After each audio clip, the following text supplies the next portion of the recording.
Benvinguts de nou a Enrocat amb sa llengua, l'espai on els escacs, la cultura i les paraules de Menorca es troben damunt el mateix tauler. Avui mirarem una cosa que tots els jugadors tenen davant, però que moltes vegades no observam amb prou atenció: el tauler. El tauler d'escacs té 64 caselles, 32 clares i 32 fosques. Sembla molt senzill, però dins aquest petit univers hi passen batalles, idees, errors, plans i descobriments. També reflexionarem amb una frase de José Raúl Capablanca, aprendrem què és una subpromoció, resoldrem el problema del dia i acabarem amb una expressió menorquina molt poderosa: fa més qui vol que no qui pot. La curiositat d'avui és aquesta: el tauler té 64 caselles, 32 clares i 32 fosques, una alternança perfecta per a la simetria del joc. Aquesta és una de les meravelles dels escacs. Amb només 64 caselles i 32 peces al començament de la partida es poden crear milions i milions de posicions diferents. El tauler sembla petit, però és immens. Cada casella té una funció. El centre és important perquè dona mobilitat. Les cantonades poden ser perilloses per al rei. Les diagonals són camins naturals per als alfils. Les columnes obertes són carreteres per a les torres. També hi ha una bellesa visual, una casella clara, una casella fosca, una altra clara, una altra fosca. Aquesta alternança ens recorda que els escacs són equilibri, atac i defensa, càlcul i intuïció, paciència i decisió.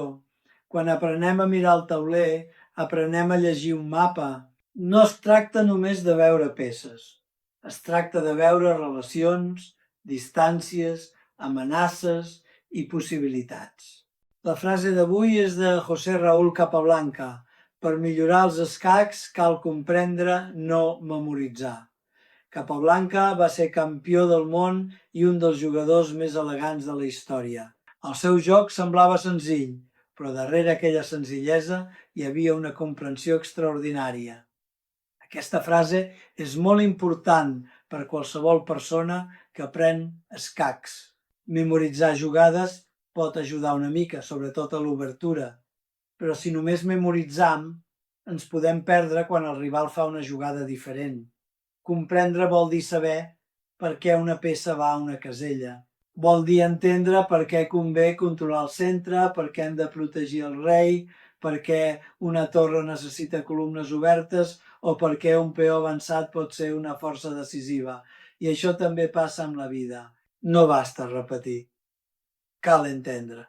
Quan entenem, podem adaptar-nos. Quan només memoritzam, depenem de que tot passi exactament com esperàvem. La paraula d'avui és subpromoció. Per entendre-la, primer recordem què és la promoció. Quan un pió arriba a la darrera fila del tauler, es transforma en una altra peça. Normalment es converteix en dama, perquè la dama és la peça més poderosa. Però a vegades, sorprenentment, no convé fer dama. A vegades la millor elecció és convertir el peó en cavall, torre o alfil. Això és una subpromoció. Pot semblar estrany. Per què voldríem una peça menys poderosa que la dama? La resposta és tàctica. De vegades promocionar dama pot provocar taules per ofegat. Altres vegades només un cavall pot fer escac immediat o una torre pot evitar una situació concreta. La subpromoció ens ensenya una lliçó preciosa. La millor decisió no sempre és la més òbvia. En escacs, com en molts moments de la vida, convé triar allò que la posició necessita, no allò que sembla més brillant. Ara arriba el nostre problema del dia. Mira bé la posició del tauler. Avui et propòs que observis especialment les caselles. No miris només les peces, mira també els espais buits. A vegades la clau d'un problema no és la peça que ja està atacant, sinó la casella a la qual pot arribar. Una casella forta, una diagonal oberta o una columna disponible poden canviar completament la posició. Abans de moure, fes-te aquestes preguntes. Quines peces estan actives? Quines peces estan mal col·locades? Hi ha alguna casella decisiva prop del rei rival? Hi ha algun escac, captura o amenaça que pugui funcionar? Et deixo uns segons per pensar. Ara, revisa la teva idea. Has mirat tot el tauler o només una part? Has comprovat si el rival té una resposta defensiva? Has calculat què passa després de la teva primera jugada? Recorda la frase de Capablanca: per millorar cal comprendre. Per això, encara que no trobis la solució, si has mirat millor el tauler i has après qualque cosa important. L'expressió menorquina d'avui és: fa més qui vol que no qui pot. Vol dir que moltes vegades té més força la voluntat que la capacitat. És a dir, no sempre arriba més en fora qui aparentment pot més, sinó qui realment vol fer l'esforç. És una expressió molt útil i molt educativa. La podem aplicar a l'estudi, a la feina, a l'esport i també als escacs. Hi ha jugadors que tenen molt de talent però no estudien, i n'hi ha d'altres que potser no comencen amb tanta facilitat, però treballen, revisen les seves partides, fan problemes, escolten, demanen i insisteixen. Aquests sovint milloren moltíssim. Podríem dir, fa més qui vol que no qui pot. És una manera de recordar que la constància, l'actitud i la voluntat poden pesar més que el talent inicial.